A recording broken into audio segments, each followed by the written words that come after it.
All right, so at the turn of every decade or every century, our modern media likes to do something. It's been around for a long time, and what they like to do is they like to present us with lists. They like to make lists about anything and everything of what they deemed important that happened in the previous decade or the previous century, right? So you'll see things like, these are the greatest people in the last century. These were the greatest discoveries, the greatest athletes, the most important inventions of our times, and they like to look back. And so I have to wonder if our modern news coverage had existed at the turn of the century in 700 BC, would they have included Elijah on their lists? Would they have included Elijah on their list?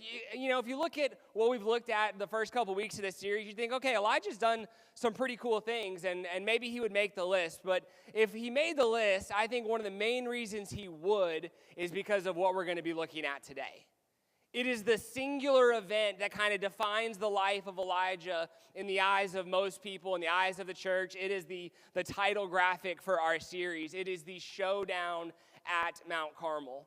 And I personally can't imagine how anyone summing up the last century going into 700 BC could ignore this showdown, this battle between the pagan gods of earth and the living God of heaven. It is this epic showdown where the God of Israel, the God of Jacob, and the God of the heavens answers with fire.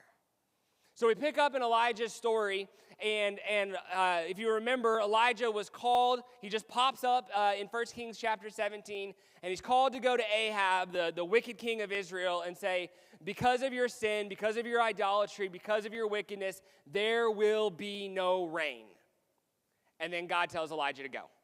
And he takes him away. He puts him into a time of retreat. And so finally, after 3 long years of drought and famine and all of these different things, God speaks to his servant, and he tells Elijah, go show yourself to Ahab.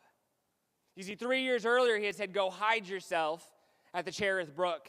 And now he's saying to go show yourself. 3 years earlier, God had said that there was going to be a drought on this land that is going to last. There will be neither rain nor dew until I say so. And now he says, I will send rain. You see, this is the kind of the climax of the story at this point. And before we get to the main event, though, let's go back and look real quickly at the events that led up to this showdown of the century. So in 1 Kings chapter 17, you can really kind of sum it up like this. 1 Kings 17 is Elijah's training ground. It is Elijah's training ground. It is in here that Elijah learns, and it demonstrates how Elijah learns to trust God's leading. At every weird request, at every odd moment, at everything that would make any normal person, which Elijah was, because remember James describes him as being a man just like us, he obeys. All right, so in 1 Kings chapter 17, it is the training ground for Elijah. He forecasts the drought. He is fed by ravens at the Cherith Brook. He stays at the house of the widow at Zarephath.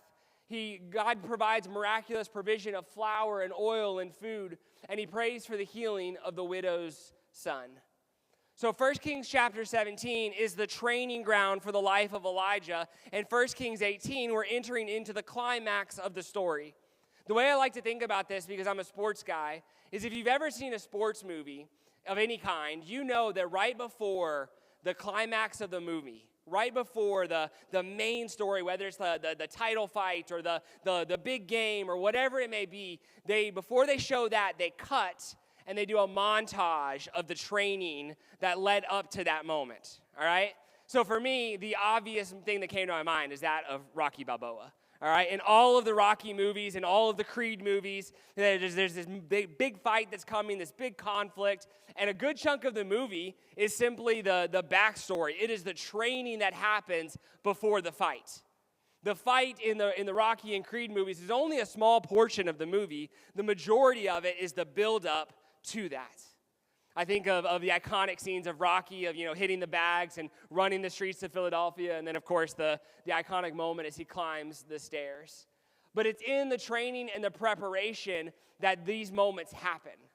We don't just find ourselves on Mount Carmel, and all of a sudden it's like, okay, here we are. There are moments of training and preparation that lead us to this. And so Elijah enters this showdown at Mount Carmel completely trained up. He is ready for this moment. He has spent nearly 3 years in prayer and in solitude and in fasting, and he has witnessed God provide time after time after time again. And so now God, after calling him to retreat, is calling him back into the spotlight. So let's jump ahead a little bit here in the story in chapter 18, and we're going to skip to verse 17. And this is what the author records. He says, when he saw Elijah, this is King Ahab, when he saw Elijah, he said to him, "Is that you, you troubler of Israel?" And Elijah replies, "I have not made trouble for Israel, but you and your father's family have. You have abandoned the Lord's commands, and you have followed the Baals." So Elijah, in this moment, he confronted Ahab in a moment, and then now he has retreated and come back, and he's confronting Ahab again. And this is the first lesson from Elijah's life at Mount Carmel, from the incidents at Mount Carmel, and it is this: when we are sure that we are in the will of God, we are unshakable. Let me say that again. When we are sure that we are in the will of God, we are unshakable. So try to imagine this scene with me, okay? Elijah is the man who has prophesied that there will be no rain until God says so. There will be no morning dew, no rain, nothing. And so 3 years have gone without a drop of rain in the entire land. Every brook has dried up, every source of water, except for those in the palace of Ahab who probably took it from the poor and the vulnerable and all those things so that he could be taken care of. It's all gone. And so when God calls Elijah to go confront Ahab again, he has to journey from Zarephath all the way to Ahab's palace. And as he's making this journey, it is impossible for him not to have encountered the devastating effects, for him to see firsthand the devastating effects of the drought on the land. He would have had to have walked past carcasses and skeletons of many a beast that had died in this drought. Imagine what the stench of death must have been like. And it's into the midst of this terrible scenes walks the man who is being blamed for it all. Elijah walks through all of that right into Ahab's palace, and he is the one that's being blamed for it all. Think of the courage and the obedience that it took for Elijah to go to Ahab, for the man that wanted to confront the man that wanted Elijah dead more than anything. The faith that it took for him to walk into this scene, to walk into this moment of history. But having been trained at Cherith and further trained at Zarephath, Elijah was not intimidated. He was unshakable.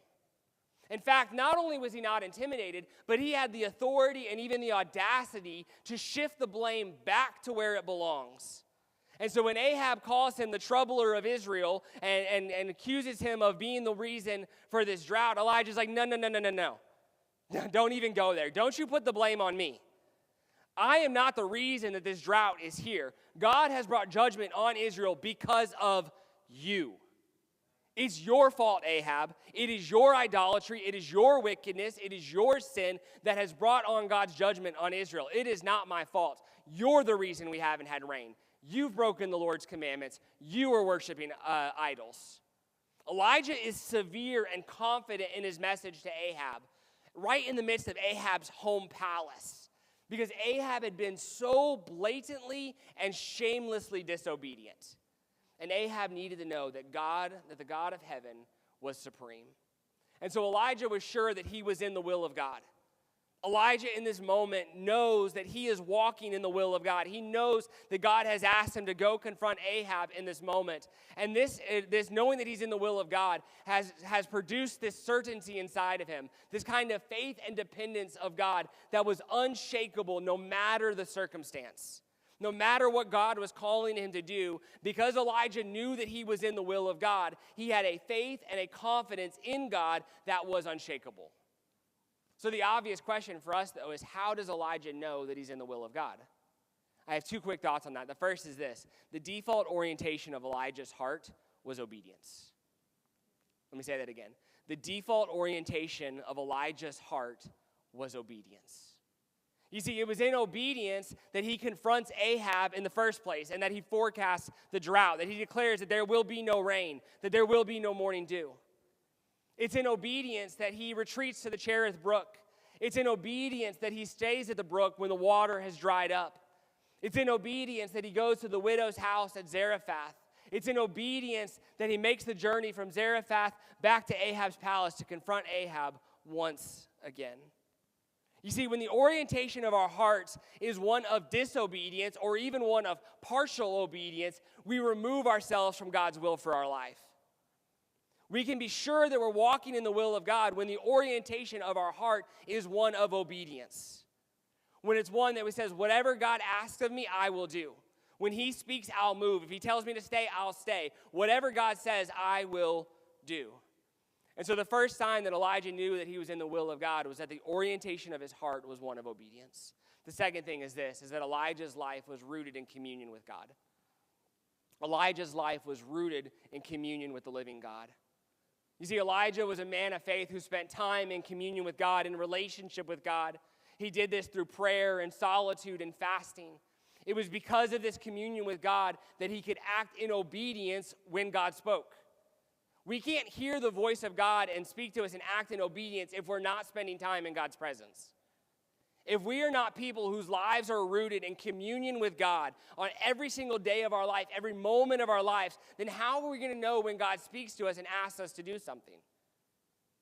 How are we going to know? It's my belief today that so many believers don't act in obedience and don't know if they're in the will of God because they don't spend time with him. And friends, I might step on your toes a little bit, but this is just as much for me as it is for you.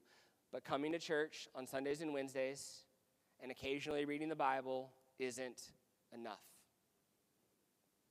The way of Jesus demands that it's a life completely oriented to him. That every moment of your life is oriented to communion with him. From the moment you get up to the moment that you put your head on that pillow and everything in between, your life is rooted in communion to God. You see, nothing makes us more uncertain and more insecure than not being sure that we're in the will of God. And nothing is more encouraging than knowing for sure that we are. You see, when we are in the will of God, when we know that we're in the will of God, we can remain planted. We can stand fast. We can operate in obedience. We can be unshakable. We can be out of a job and know that we're in the will of God. We can receive a medical diagnosis that's scary and uncertain and we don't know, and yet know that we're in the will of God. We can face a difficult situation, but know that we are in the will of God. We can have the odds stacked against us in the midst of life and the difficult journeys and know that we are in the will of God. Because nothing shakes the faith of those who know that they are walking in the will of God, that what they believe is based on what God has said and what God has promised to do. So if you want an unshakable faith like Elijah, you have to be in the will of God. And this is done by a life of obedience and a life in communion to God. Let's continue the story in verse 20. This is what Elijah says after confronting Ahab. He says this, actually in verse 19. He says, "Now summon the people from all over Israel to meet me on Mount Carmel, and bring the 450 prophets of Baal and the 400 prophets of Asherah who eat at Jezebel's table." So word went through all of Israel and Ahab assembled the prophets on Mount Carmel. And Elijah went before the people and he said, "How long will you waver between two opinions? If the Lord is God, follow him. But if Baal is God, follow him." But the people said nothing. So Elijah in this moment has confronted Ahab, and he has spoke to him and said, "You're the reason for this drought. Don't blame it on me." And now he is preparing for this showdown. And he says, "I want you to go get the prophets of Baal, the prophets of Asherah, the people of Israel, and I want you to get them together, and we're going to meet on Mount Carmel."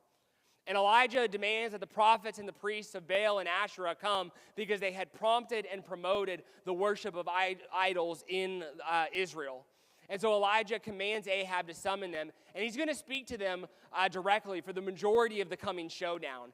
But many Israelites had also willingly followed their idolatrous and wicked ways. They had followed the idolatrous worship of the Baals. And so Elijah wanted to win the people back. He wanted to win them back to the one true God. But Elijah knew that they would need proof because their hearts were far from God. And so he wanted as many people as possible to witness the coming showdown. And it's in this that we find the second lesson from Mount Carmel, and it's this: divided allegiance is as wrong as open idolatry. Let me say it again. Divided allegiance is as wrong as open idolatry. You see, Elijah challenges the people of Israel to make a definitive choice. Make a definitive choice. Look, if you're going to follow Baal, then follow Baal. If you're going to follow God, then follow God. But don't walk this middle line, because walking this middle line is a place of a divided heart, and it is just as wrong, it is just as sinful as blatant rebellion against God. It is just as wrong as blatant idolatry. You see, the people of Israel believed that they could worship both God and Baal at the same time, and they were guilty of a divided heart, trying to serve two masters, something that Jesus speaks about on the Sermon on the Mount, where he says it is impossible to do so. He's talking about money, but it applies to all idols, because you will love one and despise the other. And so notice how the people don't say a single word. They don't answer his challenge. They don't try to talk back to him. They don't argue. Nothing. And I think the reason they do that is because the easiest thing to do at the hour of decision is to remain uncommitted. You see, to linger in neutrality, that's the easiest decision to make. And that's where the people of Israel lived, and where many Christians today are. We live in this neutrality state of yeah, I want to follow Jesus, but also this political party over here has my attention. Or, yeah, I want to follow Jesus, but my work takes first priority. Or, yeah, I want to follow Jesus, but you fill in the blank. And we live in this state of a divided allegiance between following the ways of Jesus and the ways of this world, between following the lifestyle and apprenticeship to Jesus and whatever it is that our hearts desires. But something that we need to understand from this story is that Elijah never dwells there. The life of Elijah is full of ups and downs, and we're going to get to some of the downs in a couple of weeks. But Elijah never dwells in this middle ground of neutrality. He lives completely in allegiance to God and to what God is calling him to do. And so it makes it clear in this confrontation that a divided heart is just as wrong to God as open rebellion against him. Friends, when we make the decision to give our lives to Jesus, it isn't meant to be a momentary decision. And so often that's how we view our faith and our salvation, is that we say, okay, God, I give my life to you, and then we're done. And we present discipleship and apprenticeship to Jesus as this optional sidetrack. If you want to get closer to God, then you can do discipleship. But it's okay if you just had this one salvation moment. But that is never what God intended for his people. What God intended for his people is for them to give the entirety of their lives to who they are. And so our salvation, our decision to follow Jesus, is not a momentary decision where we continue living the life as we see fit and maybe sprinkle in some church attendance, prayer, and Bible study. That's not the life that God has intended for us. Are those things good? Absolutely. But if they are the only things that you do in your apprenticeship to Jesus, you've missed the mark. And I don't mean this to be harsh. I'm challenging myself just as much as anybody else. But there's a problem in the American church where we think that we can have this salvation moment and then live life as we see fit. And we'll just sprinkle in some of these other things that we want. But the way of Jesus is to give the entirety of our lives to him. It is to walk in apprenticeship to the way of Jesus. And so a decision to apprentice under him is to radically reorient the entirety of our lives around him. In all that we are, our posture, the posture of our heart should be that we want to be with Jesus, we want to become like Jesus, and we want to do the things that he did. And the only way to get that is to apprentice under him. Is to say, I'm going to give my life to you, my desires, my dreams, my thoughts, my actions, how I wake up, how I go to bed, what I do in between, how I live at work, how I go to school, everything. But the problem is, and it's not even a problem, it's just scary, is that the decision to apprentice to Jesus is a costly decision. Because deciding to apprentice to Jesus means that you are committing yourselves to a life of denying the flesh, of taking up the cross, of cultural resistance, and choosing the narrow path of the way of Jesus. The lonely, narrow path of the way of Jesus. And I don't know everybody's situation. Maybe you've known God for many years, but you've never truly committed to him. Now's the time to change that. Stop hiding your love and your commitment for him by living with a divided heart of, yeah, I love God on Sundays and maybe in my own personal Bible study, but the way I act at the workplace is different. Stop living in that middle line. Fearlessly reorient your life around apprenticeship to Jesus. It's the best decision that you can make. When Jesus teaches about the narrow and the broad path in the Sermon on the Mount, this is what he says. He says that the broad path is wide, but it leads to destruction. It leads to ruin.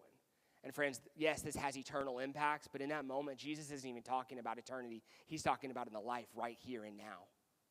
That choosing the broad gate, the wide road, will lead to ruin and destruction in the life now. But the way of Jesus, the narrow path, leads to life abundantly, both now and in the life to come. So don't wait. Start now. There are so many ways that God wants to use you in your business, in your profession, in your school, your church, your neighborhood. Don't dwell in the land of the divided, but instead be like Elijah. Live a life that is fully devoted to the way of Jesus. So Elijah has assembled everybody, all right? He has got the false prophets of Baal and Asherah. He's got the people of Israel, and he is ready for the showdown. And so for the sake of time, let me kind of summarize what happens here, all right? So he's got everybody assembled, and he poses this challenge to the prophets of Baal. He says, all right, this is what we're going to do. He says, we're going to get two cattle, and we're each going to have one, and we're both going to build altars, and we're going to call on our gods, and the God that answers first by fire will be the God that wins, all right? That's simple, right? Fair, both sides are equal, no big deal. And so he tells the prophets of Baal, hey, why don't you go ahead and go first? And remember, the prophets of Baal have 450 people, and Elijah is one. He is the last of the prophets. Ahab and Jezebel have killed everybody else. So try to picture this scene in your mind, all right? Because you've got to picture it to really get the depth of what's happening. 450 prophets of Baal plus the 400 prophets of Asherah, and all the people of Israel are here on one side, all right? And Elijah's over here all by himself. And so Elijah tells them, all right, get your stuff, and you guys go first. Go ahead, I'll give you the floor. All right, and so they'll tell them to do that. And so this is what they do. They get their stuff, they put it on the altar, and they begin to call out to Baal. And guess what? Big surprise, Baal doesn't answer. And this goes on, the story says that this goes on essentially all day. They work themselves up into a frenzy. They're yelling and dancing and moving and screaming and doing all kinds of things. They begin to self-mutilate themselves and harm themselves and hoping that if I cut myself, that Baal will answer. And so Elijah, the way I like to picture is Elijah's just chilling up there on the mountain like, keep going, guys. Y'all got it. Baal's going to answer at some point, right? And the Bible actually says he begins to mock him. He begins to mock the prophets of Baal. In fact, this is what he says. He says, at noon, Elijah began to taunt them. He says, shout louder, he said. Surely he is a god. Perhaps he is deep in thought or busy or traveling. Maybe he is sleeping and must be awakened. And so they shouted louder and they slashed themselves with swords and spears as there was their custom until their blood flowed. Midday passed and they continued their frantic prophesying until the time for the evening sacrifice. And you ready for this? This line is so important. But there was no response. No one answered. As they danced around the altar that they had made. No one answered. It's interesting. So imagine the scene one more time. Elijah's over here by himself, just looking on at the prophets of Baal as they're screaming and shouting. He's kind of taunting them. They begin to mutilate themselves. I imagine that they're exhausted. They're bent over. There's blood from their self-mutilation. And it's in this moment that Elijah steps in and says, all right, now it's time for God to answer. Now it's my turn. This is what the story says, picking up in verse 29. He says this. He says, midday passed, and they continued their frantic prophesying until the time for the evening sacrifice, but there was no response, no one answered, no one paid attention. Then Elijah said to all the people, come here to me. And they came to him, and he repaired the altar of the Lord. So real quick, pause down, all right? So there had been an altar of the Lord on Mount Carmel that had been destroyed because of the idolatrous worship of Ahab and the prophets of Baal. And so Elijah, in a symbolic, and because don't miss the significance of this, he rebuilds that very altar. He rebuilds the altar of God in this moment. And so he repairs the altar which had been torn down. And Elijah took 12 stones, one for each of the tribes descended from Jacob, to whom the word of the Lord had come, saying, your name shall be Israel. And with the 12 stones he built an altar in the name of the Lord, and he dug a trench around it large enough to hold 2 seahs of seed. He arranged the wood, cut the bull into pieces, and laid it on the wood. Then he said to them, fill 4 large jars with water and pour it on the offering on the wood. And then he tells them to do it again, he said, and they did it again. Do it a 3rd time, he ordered, and they did it the 3rd time. The water ran down around the altar and even filled the trench. So real quick, I know you're wondering, how are they getting water in the midst of a drought? Just so you have the historical reference. Behind Mount Carmel is a sea, I can't remember which sea it is, that was pretty close to Mount Carmel. And so while there was water in it, it was not drinkable, obviously, for humans or for or animals or things like that. But that is the water that they likely went down and got. All right, so just so you know the context of that. All right, so 3 times they have dumped these large barrels of water over the altar, so it is thoroughly wet and soaked, and it's even filled the trench around it.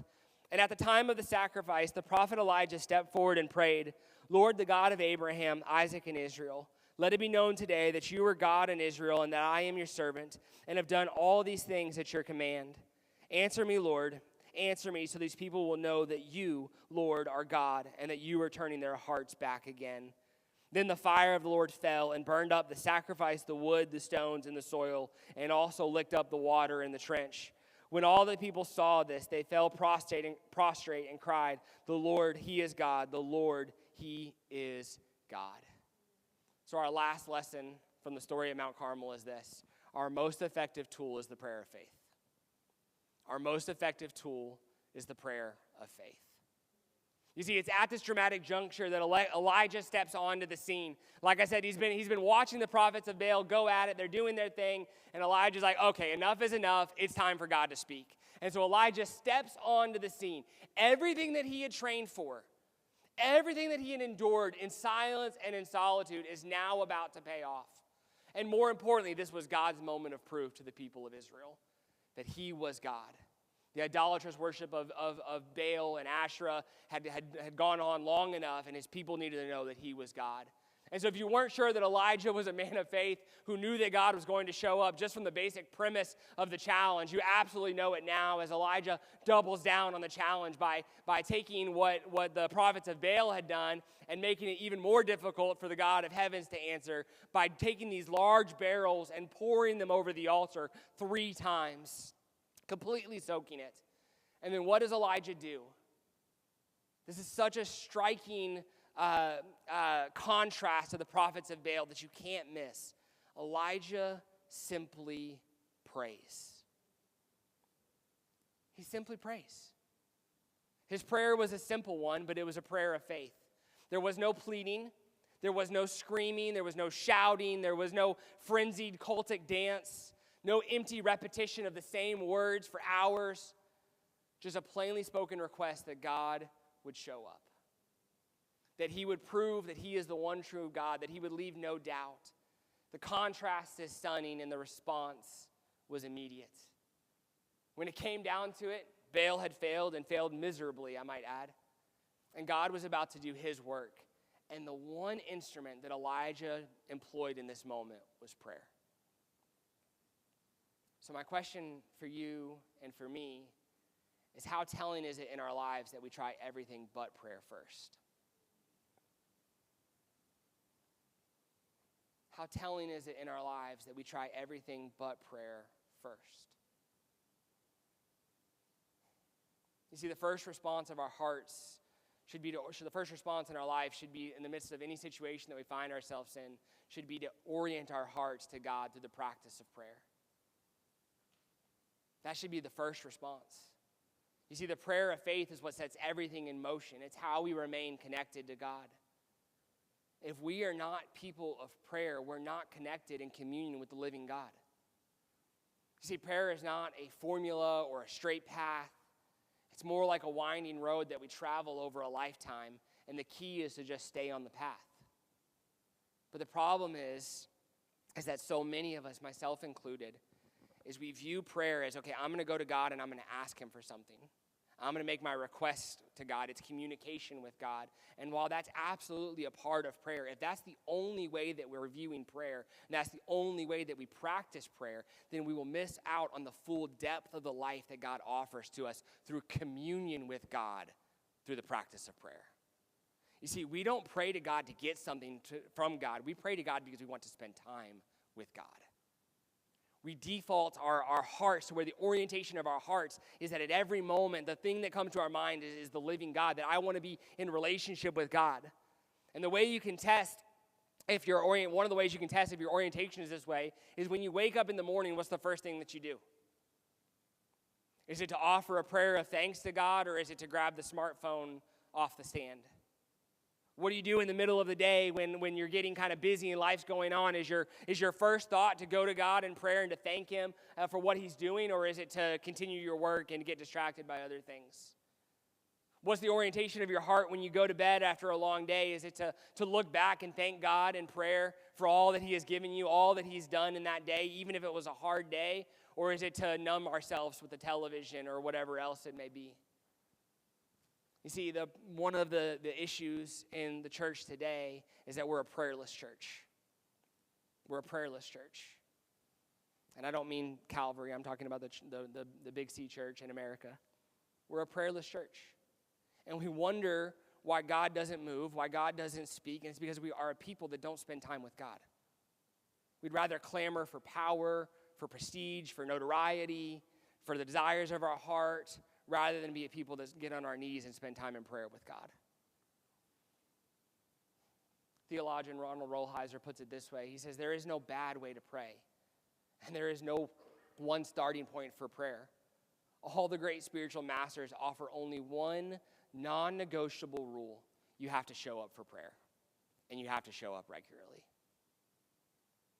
The practice of prayer has to become something that we do every day, every moment. That's why Paul commands twice in his letters to the churches that we are to pray without ceasing. That doesn't mean that words have to be coming out of our mouth at every moment, but that the very orientation of our heart is always tuned to God, like a compass would tune to north at every time you pull it out. That's what the orientation of our hearts to be. So friends, what would it look like in your life? What would it look like in our church, in our family, in our families, in our community, if we became together a body of believers that really prayed? That really prayed. What would happen if we made space for prayer at the beginning, the middle, and the end of our days? What would happen if we showed up early on Sunday mornings to seek God together as a family of believers upstairs in our prayer room, or if you're not physically able, right here in the sanctuary? What would happen if we said, you know what, I'm going to sacrifice a little bit of that sleep, and I'm going to get up earlier, we're going to come together with my church family, and I'm going to get down on my knees, and I'm going to seek God with my church family, and we're going to pray for this church, for this community. We're going to pray the prayer of faith over one another. So when Christine and I are going through a difficult situation, I can show up on Sunday morning before church starts and go upstairs, and there's a group of people there that I can say, I need prayer. And they'll pray the prayer of faith over Christine and I. What would it look like if we became a people that prayed like that? I promise you, because God keeps His promises, that He would show up and move in ways that we've been wanting Him to move for so long. But if we do not become a people of prayer, it won't happen. Because prayer is how we commune with God. You see, the wonderful thing about praying is that, this is what Corrie ten Boom says, the wonderful thing about praying is that you leave a world of not being able to do something and enter God's realm where everything is possible. He specializes in the impossible. Nothing is too great for His almighty power, and nothing is too small for His love. That means that we can take everything to God. So friends, pray as you can. Pray as you can. This is an invitation for all of us, the rookies, the jaded, the faithful, and everyone in between. Pray as you can, because our greatest tool is the prayer of faith. Let's read the conclusion of the story here. Picking up in verse 39, this is what happens. So after fire has fallen, the people of the Lord see this, and they fall prostrate, and they cried, "The Lord, He is God. The Lord, He is God." Then Elijah commanded them, "Seize the prophets of Baal, and don't let anyone get away." They seized them, and Elijah had them brought down to the Kishon Valley and slaughtered there. So let's pause here and just kind of address the elephant in the room, because I know that's a hard thing to read, all right? So Elijah seizes the prophets of Baal, he takes them down to the Kazan Valley, and he has them slaughtered. I know in our 21st century modern lens, especially the New Testament Jesus, it's really hard to look at that and go, whoa, wait, like Elijah just killed 450 people. Like that's hard to wrestle with. I get that, all right? So, and I can't not address it. That would be wrong of me, all right? But we have to remember a couple things. Number one, this is happening in the Old Testament, under the Old Testament law, all right? And God is dealing with the wicked and idolatrous cancer of the idolatry of Baal in this moment. It is God's judgment. This was done in obedience to the Old Testament law that commanded that idolaters be put to death. And the prophets of Baal in this moment were an immoral, hostile, and anti-God malignancy in the land. If they had been allowed to remain, what do you think would have happened to the hearts of Israel after that moment if the prophets of Baal had stayed? They'd have gone right back to their own ways, just like a dog returns to his vomit. And so Elijah knew that he had to cut away all the evidence of such a godless menace. So it happened in the Old Testament, but we live in the New Testament, all right? So God is not telling you to go kill anyone, all right? Let's just make that clear, all right? But listen to me. That imagery is still there. When it comes to the idolatry in our hearts, the things that fight for the spot that belongs to Jesus, I talked about this a couple months ago in a sermon series talking about freedom. The response to the flesh, to the desires of our things that are in opposition to the way of God is not to keep it around like a little pet. It's not to pacify it. It is to crucify it. It is to kill it. It is to starve it. It is to extinguish its life, to put it out of its control. And so while in the Old Testament it was done in this manner, in the New Testament that's done by submission to the Holy Spirit, by putting ourselves in positions where the Holy Spirit can work and do what only he can do. We starve the flesh and we feed the spirit.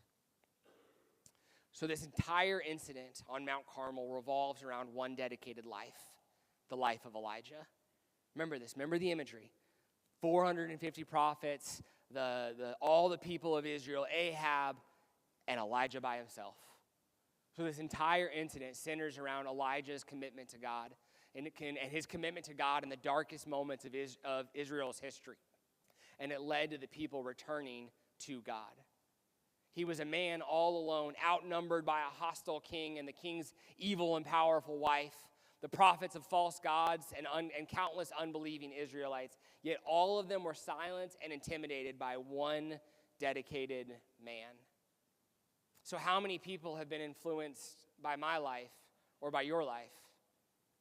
That's a question that we can't really answer, but it should challenge how we live. How incredible would it be if through your own apprenticeship to Jesus, you could influence one person this week, either by leading them to Jesus or by building up their faith?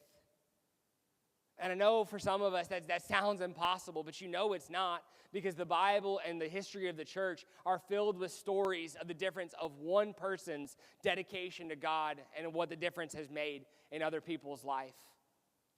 But here's the thing that we cannot miss. Elijah doesn't stumble into the showdown on Mount Carmel. He's not unprepared. It's not by accident. He has spent years training and learning to trust in God's character and his provision. He spent countless hours in prayer, in solitude, and in fasting. It's easy to read this story and to dismiss it, but remember what James writes. Elijah was a man just like us. And I know it, I'm cynical too. In this moment, it's like Elijah is not like me. He just called down fire from God. He's not like me. Okay, I get that feeling, but just wait. 2 weeks. 2 weeks, and you're going to see exactly how Elijah is just like us. All right? So keep that. So when I say Elijah is just like us, number one, the Bible says it. Number two, the Bible's going to show it here in just a couple weeks. So he was just like us. And so while it's unlikely that God will call you to a mountaintop showdown with a bunch of false prophets and idolaters, he is certainly calling you to a deeper faith. He is without question calling you to be used in unique ways that are specific to each and every one of you in this room. He is without a doubt calling you to that deeper level of faith. And as we walk in obedience to God, we know that we are in the will of God. And we give all that we are to his way. And we become people who are rooted in the prayer of faith, who become rooted in the practice of prayer. You see, you and I can be like Elijah. We can live a life that is totally dedicated to God. Because here's the beautiful thing that Jesus tells us. So Jesus would regularly stand in front of crowds, right? And he would give his sermons, and he would make these invitations to people. And I love the language that Jesus so very intentionally uses. And this is what he says. He would stand in front of them, and he would say this: whoever. Whoever. And that was a word that opened the doors for an entire group of people that had never had that opportunity before. And he tells them, whoever. So friends, I know today's message has probably been a little challenging, but I want to remind you of this awesome truth. Jesus believes in you. Jesus believes in you. We often talk about our need to believe in God, and that's absolutely true. But the beautiful thing about our relationship with God in this manner is that it's reciprocal. While we believe in him, he also believes in us. We are his children, purposed and designed by him for good works. And so he believes that you can give your life as an apprentice to him. He believes that you can start right where you are, that you can follow him into a life in the kingdom that fulfills your deepest desires. It's possible, all of it, but it's not inevitable. It won't happen by chance. There are no accidental saints. You can't just slip your hand up at the end of a sermon. It's a high bar of entry because it requires us to reorder the entirety of our lives around following Jesus as our undisputed top priority. Over our job, over money, over our reputation, over our desire for power, over everything. Yet the beautiful thing is that when we orient our lives to following Jesus, to apprenticeship to Jesus, then we'll find that all these other things find themselves in their rightful place once integrated into a life of apprenticeship.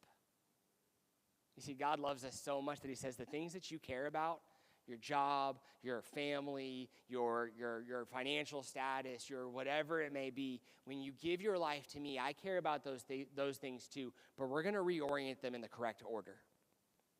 We're going to take what you have up here and we're going to move it down here. We're going to shift some things around where the number one thing in your life is following me and trusting me in every moment of your life. And when you do that, you're going to find that this is the best way to live. Worship team, if you guys will come forward. Elijah was a man just like us. And I know after reading the Mount Carmel story, it's like, no, he wasn't, but he was. Elijah was a man who was certain that he was in the will of God. He oriented his heart to obedience. He was a man who did not have a divided allegiance. He gave all that he was to God, and he was a man that practiced prayer through solitude, through fasting, and through prayer. He did all of those things. So I believe that this morning, God is calling us to respond to this message, and so we're going to open up the altars for prayer. And if you need prayer, we'll have Christine and I, and if anybody else, maybe Rick and Teresa, if you guys don't mind coming up here.